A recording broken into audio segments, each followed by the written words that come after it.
তোমার জীবনে তোমার সফলতা কতটা প্রয়োজন সেটা তোমার থেকে ভালো আর কেউ জানে না। যদি তুমি কোনো রিভেঞ্জ নিতে চাও, যদি তুমি কোনো বদলা নিতে চাও, তাহলে সর্বপ্রথম নিজেকে সফল করে দেখাও। কারণ সফলতার থেকে বড় কোনো রিভেঞ্জ হয় না। সফলতা আসার পরে মানুষের দৃষ্টিভঙ্গি পরিবর্তন হয়ে যায়, সফলতা আসার পরে মানুষের চিন্তা ভাবনা পরিবর্তন হয়ে যায়, মানুষ অন্যভাবে দেখতে শুরু করে। যারা তোমাকে আজ অবহেলা করছে না, যারা তোমাকে বলছে যে তোমার দ্বারা হবে না, তাদের কথা, তাদের বক্তব্য সবকিছু পরিবর্তন হয়ে যাবে। শুধু নিজেকে একবার পরিবর্তন করে দেখো। নিজের সবটুকু লাগিয়ে চুপচাপ নীরবে নিজের উপরে কাজ করে নিজেকে সফল বানিয়ে তো দেখো। মানুষের ধারণা পরিবর্তন হতে, মানুষের বক্তব্য পরিবর্তন হতে কোনো সময় লাগবে না। আর যদি তুমি চাও যে যারা তোমাকে ভালোবাসে না, যারা তোমার ভালো চায় না, যারা কখনোই তোমার সাথে ভালো হোক এমন কিছু চায় না, তাদেরকে কষ্ট দিতে, তাহলে একটা কাজই করো, নিজেকে সফল বানাও। সফলতাকে নিজের জীবনের অংশ বানাও। দেখবে তারা জ্বলে পুড়ে ছারখার হয়ে যাবে। এমন মানুষ কিন্তু আমাদের আশেপাশে অনেক আছে, যারা মুখে মুখে হয়তোবা আমাদের একটু প্রশংসা করে বা আমাদের হয়ে কিছু বলে, কিন্তু প্রকৃত অর্থে তারা আমাদের ভালো চায় না। আমাদের পিছনে না জানি কত কটু কথা বলে বেড়ায়। এদেরকে জব্দ করার একটাই উপায়, নিজের উপরে কাজ করে। এই পৃথিবীতে কারোর সাথে আমাদের লড়াই নেই, কোনো প্রতিযোগিতায় আমরা নামিনি। প্রতিযোগিতা একটাই, আর সেটা হচ্ছে নিজেদের সাথে প্রতিযোগিতা, নিজের সাথে প্রতিযোগিতা। আর এই পৃথিবীতে কোনো মানুষ যদি নিজের সাথে প্রতিযোগিতায় জিতে যায়, তাহলে তাকে হারানো অনেক বেশি কঠিন হয়ে যায়। তোমার লড়াই তোমার নিজের সাথে, তোমার লড়াই তোমার আজকের দিনের সাথে, তোমার আগামী দিনের সাথে, যাতে আগামী দিনগুলো আজকের দিনের থেকে অনেক বেশি বেটার হয়, অনেক বেশি সুন্দর হয়। একটা কথা মনে রেখো, সফলতার থেকে বিকল্প কোনো জবাব নেই। আর সফলতা এমন এক জবাব যেটা লাজবাব, মানে তার প্রশংসার কোনো তুলনা নেই। তাই বলছি, যেভাবে হোক, যত কষ্টই হোক না কেন, পরিকল্পনা সাজাও। পরিকল্পনা সাজানোর সঙ্গে সঙ্গে অ্যাকশন নাও। নিজেকে বদলাও, নিজের জীবনটাকে সুন্দর করে দেখাও। কারণ তোমার জীবন বদলানোর সঙ্গে সঙ্গে মানুষ তোমাকে সম্মান করতে শুরু করবে, মানুষ তোমাকে গুরুত্ব দিতে শুরু করবে, তোমাকে গুরুত্বপূর্ণ ভাবতে শুরু করবে। দেখো, তুমি যদি মানুষকে সবকিছু মুখ দিয়ে বা শব্দ দিয়ে বোঝাতে যাও, তাহলে মানুষ খুব একটা বেশি দিন সেটাকে মনে রাখবে না।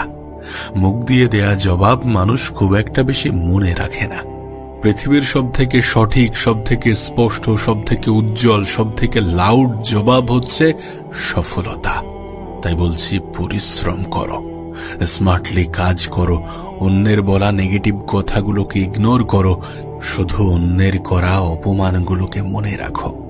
তার কারণ এই অপমান তোমাকে মোটিভেশন যোগাবে, তোমাকে আরো বেশি প্রোডাক্টিভ হতে বাধ্য করবে, কাজ করতে বাধ্য করবে, তোমাকে বলবে যে তোমাকে করতেই হবে।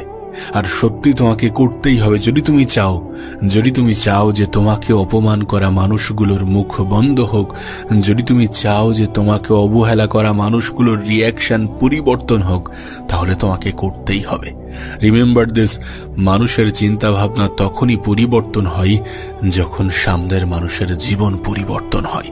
তোমার জীবন যেদিন থেকে পাল্টাতে শুরু করবে, যেদিন থেকে তুমি একটা বড় উদাহরণ হয়ে উঠবে, সেদিন থেকে তোমাকে অপছন্দ করা মানুষগুলো তোমার উদাহরণ টানতে বাধ্য হবে, তোমাকে নিজের আপন বলে আখ্যা দিতে বাধ্য হবে। কারণ এটা সত্য, এটা বাস্তব, যে যারা অবহেলা করে, যারা হেয় করে, যারা ছোট করে, তোমার সফলতা আসার পরে তারাও তোমাকে আপন বলে দাবি করবে। তুমি হয়তো শুনেছ যে এই পৃথিবীর সব থেকে দামি কারেন্সির নাম হচ্ছে সময়। সময় পৃথিবীর সব থেকে শ্রেষ্ঠ জিনিস, আবার সময় পৃথিবীর সব থেকে ডেঞ্জারাস জিনিস। তার কারণ যারা সময়ের অপব্যবহার করে, সময় তাদেরকে কখনোই ছেড়ে দেয় না। তুমি সময়কে হেলাই হারালে সময় তোমাকে সুযোগ করে দেবে, মোটেই এমনটা নয়। সময়কে গুরুত্ব না দিলে, সময়কে হেলাই হারালে, সময়ও তোমাকে কষ্ট দেবে, তোমাকে আফসোস করতে বাধ্য করাবে।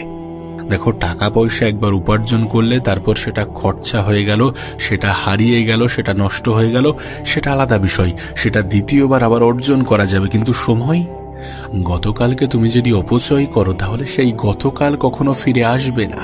সময় এমন একটা জিনিস না যেটাকে ব্যবহার করে এই পৃথিবীর সব কিছু করা যেতে পারে। যে টাকার পিছনে মানুষ ছোটে, সেই টাকা উপার্জনের জন্য সব থেকে বেশি যে জিনিসটার প্রয়োজন পড়ে সেটা হচ্ছে সময়ের সঠিক ব্যবহার। আমি তো বলছি, সময়কে তুমি কাজে লাগাও। সময় কখনোই তোমাকে কষ্ট দেবে না। সময় কখনোই তোমার ভ্যালু কমাবে না। সময় তোমার ভ্যালু বাড়াবে যদি সময়ের গুরুত্ব তুমি বোঝো। তার কারণ সময় খুবই রিভেঞ্জ মাইন্ডসেটের। সে মানুষের কর্মফল ঠিকই ফিরিয়ে দেয়। যারা সময়ের সঠিক ব্যবহার করে, সময়কে কাজে লাগায়, তাদেরকে পুরস্কৃত করে, আর যারা সময়কে হেলাই হারায় তাদেরকে তিরস্কার করে। না, জীবনে বেশি কিছু করার দরকার নেই। আমি শুধু বলবো, নিজেকে এমন উচ্চতায় নিয়ে যাও যেখানে তোমার শত্রুরা তোমাকে ছুঁতেও পারবে না। দেখো, নিজেই নিজেকে মূল্যবান ভাবাটা গুরুত্বপূর্ণ। তার কারণ যতক্ষণ না পর্যন্ত তুমি নিজেই নিজেকে গুরুত্বপূর্ণ, নিজেই নিজেকে মূল্যবান ভাবছ, ততক্ষণ পর্যন্ত তোমার শত্রুরা, তোমার আশেপাশের মানুষ, তোমার প্রতিবেশী, তোমার আত্মীয় স্বজন, তোমার আপনজন কেউ তোমাকে মূল্যবান ভাববে না। তাই নিজের গুরুত্ব, নিজের মূল্য বোঝো। তুমি হাওয়ায় ভেসে বেড়ানো কোনো মানুষ নও। আমি তো বলবো, ম্যানিফেস্ট করো। ম্যানিফেস্ট মানে হচ্ছে যে জীবন তুমি কাটাতে চাও, সেই জীবন পেয়ে গেলে তুমি যে রিয়াকশনগুলো দেবে, তোমার চলাফেরা, তোমার কথা বলা, তোমার ধরন, সবকিছু যেমন হবে তেমনটা কল্পনা করতে শুরু করো এবং তেমন ভাবে নিজের লাইফ স্টাইল পরিবর্তন করতে শুরু করো। দেখবে তুমি যেটা হতে চাইছো সেটা হয়ে গিয়েছে। তার কারণ মানুষ হচ্ছে অভ্যাসের দাস, মানুষ হচ্ছে চিন্তা ভাবনার দাস। মানুষের চিন্তা ভাবনা যেমন হয়, মানুষের জীবনও তেমন হয়ে যায়। তুমি আজ যেমনটা ভাববে এবং যেমন ভাবে তুমি রিয়াকশন দেবে, কাল তুমি ঠিক তেমনটাই হয়ে যাবে। একবার কল্পনা করো যে তুমি তোমার সফলতার একদম দ্বার প্রান্তে পৌঁছে গিয়েছো, তুমি সফল হয়ে গিয়েছো। তারপর মানুষের রিয়াকশন কেমন হচ্ছে, তারপর মানুষ কেমনটা বলছে, কেমনটা ভাবছে, কেমন ভাবে দেখছে। যখন তুমি কল্পনা করবে তখন তোমার কাছে সবকিছু স্পষ্ট হয়ে যাবে যে সফলতার পরে মানুষের দৃষ্টিভঙ্গি কেমন হয়, মানুষের চিন্তা ভাবনা কেমন হয়, সেটা আর তোমাকে নতুন করে বলতে বোঝাতে হবে না। জীবনে সফল হতে গেলে পরিকল্পনা গোপন রেখে নিজের উপরে কাজ করাটা গুরুত্বপূর্ণ। তার কারণ মানুষ তোমার পরিকল্পনা যত কম জানতে পারবে, ততই কম তোমার ক্ষতি করতে পারবে। তাই পরিকল্পনা গোপন রাখো, নিজের উপরে কাজ করো, নিজের উপরে বিশ্বাস রাখো, অন্যের থেকে অতিরিক্ত আশা কম রাখো। যত বেশি অন্যের উপরে নির্ভরশীল হয়ে যাবে, তত জীবনটা জঘন্য হয়ে যাবে।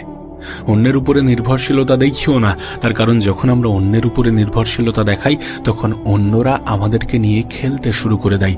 আর যদি তুমি অন্যদের কাছে খেলার পাত্র না হও, যদি তুমি অন্যদের হাতের পুতুল না হতে চাও, তাহলে কারোর উপরে কোনো আশা, কোনো নির্ভরশীলতা রেখো না।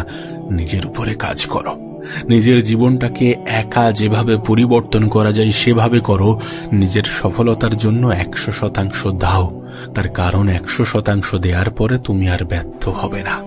দেখো, তোমার বর্তমান জীবন দেখে হয়তোবা তোমার আশেপাশের অনেক মানুষ তোমাকে ছোট করে, তোমাকে ছোট ভাবে, তোমার বিষয়ে ছোট কথা বলে যে এই মানুষটার দ্বারা কিছু হবে না, হয়তোবা বলে যে জীবনে কিছু করতে পারবে না।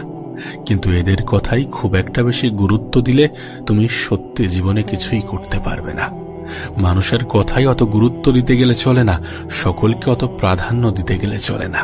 আমি তো বলছি, যদি মনে রাখতেই হয় তাহলে অপমানগুলোকে মনে রাখো, সেটাকে নিজের ফিউল হিসাবে ব্যবহার করো। নিজের জীবনটাকে সুন্দর করার জন্য যা যা করা প্রয়োজন সবকিছু করো, লিগ্যাল ওয়েতে সবকিছু করো। তার কারণ এটা অনেক বেশি প্রয়োজন। বর্তমান যুগে মানুষ তোমাকে, আমাকে, আমাদেরকে শুধুমাত্র আমাদের অবস্থান দেখেই জাজ করে, আমাদের অবস্থান দেখেই ধারণা করে নেয় যে এই মানুষটা কি কি করতে পারে, এই মানুষটাকে কতটা কি সম্মান দেয়া যেতে পারে। তোমাকে যখন কেউ জিজ্ঞাসা করে যে তুমি কত টাকা উপার্জন করো বা তুমি কোন কাজের সাথে যুক্ত আছো, আসলে তারা এটা মাপে যে তোমার কতটা সম্মান করা উচিত। আমাদের মধ্যেও একটা ভুল ধারণা আছে। আমরা অনেকেই মনে করি যে শুরু থেকেই সবাই আমাদেরকে সাপোর্ট করবে, শুরু থেকেই সবাই আমাদেরকে বলবে যে তুমি পারবে, হ্যাঁ হ্যাঁ তোমার দ্বারা সম্ভব। সবাই এমনটা করে না, শুরুতে তো মোটেই কেউ এমনটা করবে না। শুরুতে যেটা আসবে সেটা হচ্ছে অবহেলা, সেটা হচ্ছে হেয়, কটু কথা, এমনকি তোমাকে নিয়ে ঠাট্টা মজা করা। তোমার স্বপ্ন যত বড় না, তোমাকে নিয়ে ঠাট্টার লেভেলও তত বড়। আর এগুলোর জন্য যদি তুমি প্রস্তুত থেকে থাকো তাহলে শুরু করে দাও। তবে আমি তোমাকে লিখে দিতে পারি, এই মানুষগুলোর ধারণা পরিবর্তন হবেই, এই মানুষগুলোর বক্তব্য চেঞ্জ হবেই, শুধুমাত্র তুমি নিজেকে পরিবর্তন করে দেখাও। শুধুমাত্র সফলতাকে নিজের জীবনের অংশ বানিয়ে দেখাও, এই মানুষগুলো তোমাকে সম্মান করতে বাধ্য। আমি যদি আমার অতীতের গল্প তোমাকে বলি তাহলে আমার সাথে এমনটা অনেকবার হয়েছে। আমার দেখা স্বপ্নগুলোর জন্য মানুষ আমাকে নিয়ে মজা নিয়েছে, আমাকে ঠাট্টা করেছে। আমার আপন মানুষ আমাকে হেয় করে বলেছে যে আরে তুই এই সব তোর দ্বারা হবে না।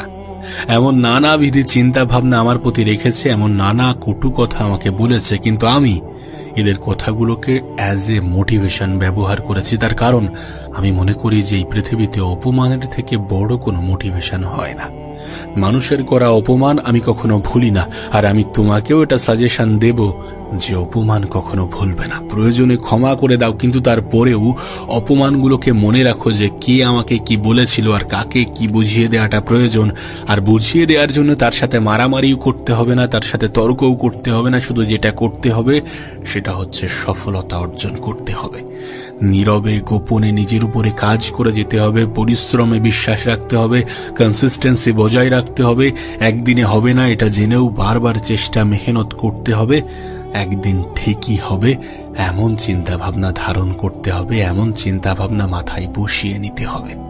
আর সত্যি একদিন ঠিকই হবে। সবকিছু সময়ের অপেক্ষা। আজ হয়তো সময় তোমার পক্ষে নেই, আজ হয়তো সময় তোমাকে কষ্ট দিচ্ছে, কিন্তু তুমি যদি তোমার সময়কে সঠিকভাবে কাজে লাগাও, সময়ের গুরুত্ব বোঝো, সময়কে সম্মান করো, তাহলে এই সময় তোমাকে তোমার সম্মান ফিরিয়ে দেবে। এই সময়ই তোমাকে তোমার খানদানের সবথেকে সম্মানীয় ব্যক্তি করে তুলবে। সব কিছু সময়ের খেলা। আর সময় বদলানোর জন্য জীবন বদলানোটা শুধুমাত্র প্রয়োজনীয় নয়, বরং অপরিহার্য। এই যে আমি তোমাকে বলছি যে চুপচাপ নিজের উপরে কাজ করে যাও, চুপচাপ নিজের পরিকল্পনা সাজাও, চুপচাপ সফল হয়ে দেখাও। তার কারণ মানুষের তুমি যদি বোঝাতে চাও তোমার কথার মাধ্যমে, তাহলে মানুষ তোমাকে বেশি দিন মনে রাখবে না। যদি তুমি চাও যে মানুষ তোমার বয়ান বক্তব্য মনে রাখুক, তাহলে তোমাকে যেটা করতে হবে সেটা হচ্ছে নিজেকে সফল বানাতে হবে। কোনো কিছু না বলেও, কোনো কিছু না করেও, কোনো কিছু না বুঝিয়েও সামনের মানুষটাকে লজ্জা দেয়া যায়। আর সেটা হচ্ছে নিজের উপরে কাজ করে নিজেকে সফল বানিয়ে। তার কারণ মানুষ দেখতে পছন্দ করে, শুনতে নয়। আর দেখানো জিনিস মানুষ অনেকদিন মনে রাখে। এতদিন ধরে আমি আমার ভিডিওর মাধ্যমে একটা কথা প্রায়ই বলে আসছি যে মানুষ মানুষের অবস্থানকেই কিন্তু সম্মান করে, মানুষ মানুষের অবস্থানকেই কিন্তু মূল্যায়ন করে। আর যত দ্রুত তুমি এটা বুঝে যাবে ততই তোমার জন্য ভালো। তোমার কাছে বাস্তব উদাহরণ তোমার দেশ। তুমি একবার ভেবে দেখো যে সকল নেতাগুলোকে মানুষ এত বেশি সম্মান করত, এত বেশি পা চাটত, সেই সকল নেতাগুলো হেরে যাওয়ার পর তাদেরকে মানুষ কি করেছে। অথচ তারা যখন পাওয়ারে ছিল, ক্ষমতায় ছিল, নিজেদের পজিশন ধরে রেখেছিল, তখন মানুষ তাদেরকে কোন চোখে দেখেছে। না, আমি কখনোই এমনটা বলি না বা এমন বিষয়কে কখনোই সাপোর্ট করি না যে অন্যদেরকে ছোট করো। কিন্তু যারা তোমাকে ছোট করে বা যারা তোমাকে ছোট চোখে দেখে, তাদেরকে নিজের গুরুত্ব বুঝিয়ে দেওয়াটা তো প্রয়োজনীয় নাকি? তাদেরকে নিজের গুরুত্ব বোঝানোর জন্য সফল হওয়াটা অপরিহার্য। তাই বলছি, সময়ের অপচয় করার আগে 10 বার ভাবো। সময়ের অপচয় করার আগে নিজেকে প্রশ্ন করো যে এই সময় কি তোমার জীবনের সবথেকে বড় সম্পদ নয়? এই সময় কি সফলতার পিছনে সবথেকে বড় ভূমিকা রাখে না? যদি এ রেখে থাকে তাহলে কেন এটাকে হেলাই হারাবে? যদি সত্যি এ কর্মফল ফিরিয়ে দিয়ে থাকে তাহলে কেন এটাকে হেলাই হারাবে? আর যে তোমাকে বলছি যে একা নিজের উপরে কাজ করো, তার কারণ কি জানো? তার কারণ এই পৃথিবীতে আজ যে জিনিসটা তোমাকে সব থেকে বেশি ডিস্টার্ব করছে বা করবে সেটা হচ্ছে ডিস্ট্রাকশন। আর একাকিত্বের মধ্যে মানুষ ডিস্ট্র্যাক্ট কম হয়। একাকিত্ব একটা বোরিং ফেজ, আর এই ফেজে যদি কোনো মানুষ নিজের কাজকে ভালোবাসতে শিখে যায় তখন তার জীবন সুন্দর হওয়ার জন্য প্রস্তুত হয়ে যায়। তাই বলছি, একা থাকো, একাকিত্বকে ভালোবাসো, নিজের উপরে কাজ করো। আর একা কাজ করতে বলার অন্যতম বড় কারণ যে তুমি শুরুতে কারোর সাপোর্ট পাবে না, কারোর সহযোগিতা আসবে না। শুরুর দিকে তোমাকে একাই লড়তে হবে, তোমাকে একাই করতে হবে। সময়ের সঙ্গে সঙ্গে যখন তোমার জীবনটা সুন্দর হতে শুরু করবে তখন মানুষ তোমার সাথে জুটতে শুরু করবে, কিন্তু শুরুর দিকে তোমাকে একাই করতে হবে, একাই লড়তে হবে। তোমাকে গুরুত্বপূর্ণ কিছু বিষয় বলি যেটা আজ থেকেই তুমি তোমার জীবনে অ্যাপ্লাই করো। প্রথম যে বিষয় হচ্ছে সেটা হচ্ছে যত দ্রুত সম্ভব ট্র্যাকে ফিরে আসো। না মানে বিষয়টা কি বলতো, মানুষ ভুল করবে, এমনটা নয় যে তুমি প্রত্যেকদিন নিজের 100% নিজের 100% দিতে পারবে না। কিছু কিছু দিন কাজ করতে ইচ্ছা হবে না, কিন্তু তারপরেও কাজ করতে হবে। তারপরেও এমনও কিছু সময় আসবে যে যখন তোমার সময়ের অপচয় হয়ে যাবে। কিন্তু একটা বিষয় কি বলতো, ওই যে এক পুকুর জল থেকে এক বালতি জল যদি উঠিয়ে নেওয়া হয় তাহলে এক পুকুর জলের কোনো যায় আসে না। ঠিক তেমনি তোমার দিনের 24 ঘন্টা সময়ের মধ্যে যদি 10 মিনিট, 20 মিনিট, 15 মিনিট, আধা ঘন্টা, 1 ঘন্টা সময় অপচয় হয়ে গিয়ে থাকে তাহলে সেটার জন্য রিগ্রেট করে বাকি সময়টা অপচয় করো না। যত দ্রুত সম্ভব ট্র্যাকে ফিরে আসো। তার কারণ যত দ্রুত সম্ভব যদি ডিস্ট্র্যাক্ট হয়েও থাকো, যদি পথভ্রষ্ট, দিকভ্রষ্ট হয়েও থাকো, যদি সময়ের অপচয় করে ফেলেই থাকো, তাহলে যত দ্রুত সম্ভব নিজেকে বুঝিয়ে আবার নিজের জায়গায় নিজেকে ফিরিয়ে আনো। দ্বিতীয় বিষয় হচ্ছে পরিকল্পনা নেয়ার সঙ্গে সঙ্গে পদক্ষেপ নাও। আমরা আজ পরিকল্পনা করি আর দিন তারপরে বলে দিই যে আজ নয় কাল থেকে শুরু করব, কাল নয় পরশু থেকে, 30 তারিখ থেকে, 1 তারিখ থেকে, সোমবার থেকে শুরু করব। এই যে আমরা নিজেরা নিজেদেরকে মিথ্যা প্রতিশ্রুতি দেই, দেন তারপর নিজেরা ভুলে যাই, এগুলো করলে চলবে না। পরিকল্পনা করা হয়ে গিয়েছে, পরিকল্পনা নিয়েছো, পরিকল্পনা সাজিয়েছো, এবার পদক্ষেপ নিতে শুরু করে দাও। প্রত্যেক দিন একটু হলেও পরিশ্রম করো। তার কারণ 3 নম্বর বিষয় এটাই যে কনসিস্টেন্সি বজায় রাখো। এই পৃথিবীতে কোনো কিছু একদিনে হয় না, কোনো কিছু 1 ঘন্টায় হয় না। বড় স্বপ্ন দেখলে হয়তোবা 1 মাস বা 1 বছরেও হবে না।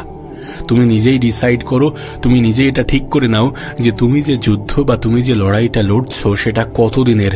সেই ডেডলাইন ঠিক করার পরে সেটাকে কিছু অংশে ভাগ করে নাও, দেন তারপরে কনসিস্টেন্সি মেনটেন করো। একদিনে হবে না এটা মাথায় ধরে নাও, 1 ঘন্টায় হবে না এটা মাথায় বসিয়ে নাও, আর এটা মাথায় রেখেই কাজ করো। কনসিস্টেন্সি ইজ দি কি অফ সাকসেস। লাগাতার প্রচেষ্টা মানুষের অভিজ্ঞতা বাড়ায়, আর মানুষের অভিজ্ঞতা তার সফলতার পিছনে অনেক বড়, অনেক বেশি ভূমিকা রাখে। তুমি নিজেও দেখেছো বা শুনেছো যে একই কোম্পানিতে 2 জন ব্যক্তি বা 2 জন এমপ্লয়ের স্যালারি 2 রকম হয় শুধুমাত্র এক্সপেরিয়েন্সের কারণে। একজন মানুষের স্যালারি হয়তোবা 20,000, অন্যজনের হয়তোবা 40,000, 50,000 বা 60,000। এই 2টি মানুষের মধ্যে পার্থক্য হলো এক্সপেরিয়েন্স, অভিজ্ঞতা। আর অভিজ্ঞতা তখনই আসে যখন আমরা কনসিস্টেন্সি বজায় রেখে কাজ করি। অভিজ্ঞতা তখনই আসে যখন আমরা ব্যর্থ হই। 4 নম্বর বিষয় এটাই যে ব্যর্থতা থেকে শেখো। ব্যর্থতা কোনো অভিশাপ নয়, বা ব্যর্থতাই জীবনের শেষ বা সমাপ্তি নয়। আমরা মনে করি যে একবার ব্যর্থ হয়ে গেলাম, আমাদের দ্বারা আর কিছু হবে না, আমরা পারবো না, আমি পারবো না। বিষয়টা মোটেই এমন নয়। ব্যর্থতা আমাদেরকে শেখায় যে এখনো অনেক কিছু গ্যাপ আছে, এখনো অনেক কিছু বাকি আছে, বা এটা তোমার জন্য উপযুক্ত নয়। অনেক মেসেজ, অনেক বার্তা, অনেক অভিজ্ঞতা আমাদের জন্য নিয়ে আসে। ব্যর্থতাকে দেখে ভয় পেও না, তার কারণ ব্যর্থতা হচ্ছে শেখার প্রথম পর্যায়। তুমি যদি প্রত্যেকটা সফল ব্যক্তির জীবনী ঘেঁটে দেখো তাহলে দেখবে তাদের জীবন কিন্তু ব্যর্থতাই ভরা। এমনকি পৃথিবীর নামি দামি কোম্পানিগুলোর ম্যাক্সিমাম এক্সপেরিয়েন্স ব্যর্থ হয়ে যায়। গুগল তার R&D মানে রিসার্চ অ্যান্ড ডেভেলপমেন্টের জন্য তার উপার্জনের 3 ভাগের 2 ভাগ অর্থ ব্যয় করে দেয়। তাদের ম্যাক্সিমাম রিসার্চ ব্যর্থ হয়। তার মানে কি গুগল একটি ব্যর্থ কোম্পানি? মোটেই এমনটা নয়। তার কারণ এই ব্যর্থতাই তাদেরকে মজবুত বানিয়েছে, তাদের গ্যাপ পূরণ করতে সহায়ক হয়ে উঠেছে, তাদেরকে সাহায্য করেছে। তাই ব্যর্থতাকে অ্যাকসেপ্ট করো। 5ম বিষয় হচ্ছে যে হাল ছাড়বে না। দেখো, এই পৃথিবীর কেউ তোমাকে ততক্ষণ পর্যন্ত হারাতে পারবে না যতক্ষণ পর্যন্ত তুমি নিজে মন থেকে হার মানবে না। তুমি যদি হাল ছেড়ে দাও তাহলে সবকিছু শেষ হয়ে যাবে। তাই আমি বলছি যে হাল ছেড়ো না। হয়তোবা একদিনে হবে না, হয়তোবা 1 সপ্তাহে হবে না, হয়তোবা 1 মাসে হবে না, কিন্তু তুমি চেষ্টা চালালে ঠিকই হবে। তুমি চাইলে হবে। শুধু হাল ছাড়লে চলবে না, শুধু নিজের উপর থেকে বিশ্বাস হারালে চলবে না। এখন সিদ্ধান্ত তোমার। তুমি তোমার জীবনটাকে সাজাবে নাকি এমন ভাবেই কাটাবে, এটা অবশ্যই তোমার সিদ্ধান্ত। আমি তোমাকে সাজেস্ট করতে পারি, আমি তোমাকে পরামর্শ দিতে পারি, আর হয়তোবা আমি তোমাকে অনুরোধ করতে পারি, কিন্তু তুমি জানো যে তোমার জীবনে কি করা প্রয়োজন। আর আমার মনে হয় আমার জীবন আর তোমার জীবনের মধ্যে অনেক বেশি মিল আছে। তার কারণ যে কথাগুলো বলেছি সেগুলো আমার জীবনের এক্সপেরিয়েন্সের থ্রু দিয়ে বলছি, আর এই কথাগুলোর সাথে যদি তুমি সত্যি নিজেকে রিলেট করো তাহলে নিঃসন্দেহে তোমার জীবন এবং আমার জীবনের মধ্যে অনেক বেশি মিল আছে। তবে আমার কথাগুলোর সাথে যদি তুমি এগ্রি থাকো, যদি তুমি আমার কথাগুলোর সাথে সহমত থাকো, তাহলে কমেন্টে ইয়েস লিখে যেও। আর আমরা এই চ্যানেলে আমাদের জীবনের সমস্যা নিয়ে আলোচনা করে থাকি। যদি তুমি এমন আলোচনা ভালোবেসে থাকো তাহলে অবশ্যই আমাদের চ্যানেলটিকে সাবস্ক্রাইব করে যেও। ততক্ষণের জন্য নিজেকে প্রস্তুত করো এবং নিজের জীবনকে সুন্দর করার জন্য সবকিছু লাগিয়ে দাও, নিজের সর্বত্র দিয়ে চেষ্টা করো।